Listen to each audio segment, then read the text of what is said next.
زید امام مسجد ہے اور معذوری اور بیماری سے محفوظ ہے۔ نماز پڑھاتے ہوئے اپنا سارا وزن پنجوں پر ڈال کر ایڑیاں اٹھاتا ہے،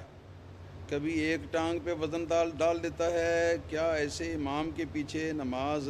ہو جاتی ہے؟ جواباً گزارش یہ ہے کہ اگرچہ ایڑیوں کا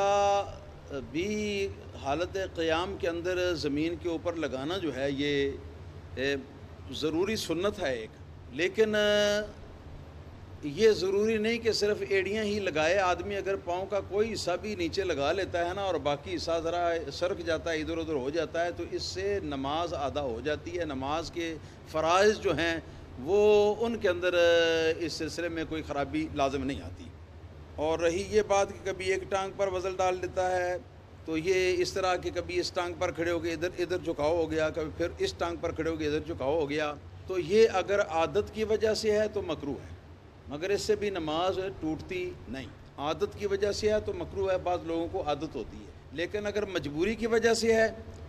کہ امام جو ہے وہ اتنا کمزور ہے، اتنا ضعیف ہے کہ نماز کے اندر جب کھڑا ہونا پڑتا ہے تو کافی دیر لگ جاتی ہے کھڑے ہونے میں، اور اتنی دیر تک اس کا ایک طرف وہ کبھی وزن کر لیتا ہے، کبھی دوسری طرف وزن کر لیتا ہے، اس طرح وزن کو سہارنے کے لیے یہ پوزیشن لیتا ہے، تو اس میں کوئی شرعی لحاظ سے حرج نہیں ہے اگر اس کی مجبوری ہے تو۔ اگر مجبوری نہیں ہے تو پھر یہ خلاف سنت ہے اور مکروہ ہے۔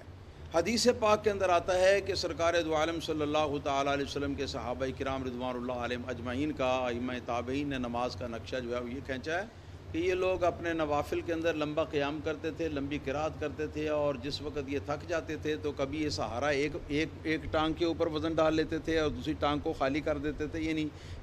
وہ ٹانگ جو ہے وہ لگی تو ہوئی تو زمین کے اوپر ہی ہوتی، لیکن یہ وزن اس پر نہ ہوتا، پھر جب اس طرف سے تھک جاتے تو دوسری کے اوپر۔ تو یہ ان کی مجبوری تھی، یہ ان کی معذوری تھی، کیونکہ لمبا قیام کرنا اور دیر تک کھڑے رہنا جو ہے یہ پھر دشوار بھی ہوتا ہے۔ اس دشواری میں اتنی سی راحت حاصل کرنا، یہ اتنی سی آسانی جو ہے یہ شرعاً معاف ہے، لیکن اگر کوئی آدمی مجبور نہیں ہے، معذور نہیں ہے، مجبوری معذوری کے بغیر اس طرح کوئی آدمی اگر کرتا ہے تو نماز جو ہے وہ مکروہ ہے۔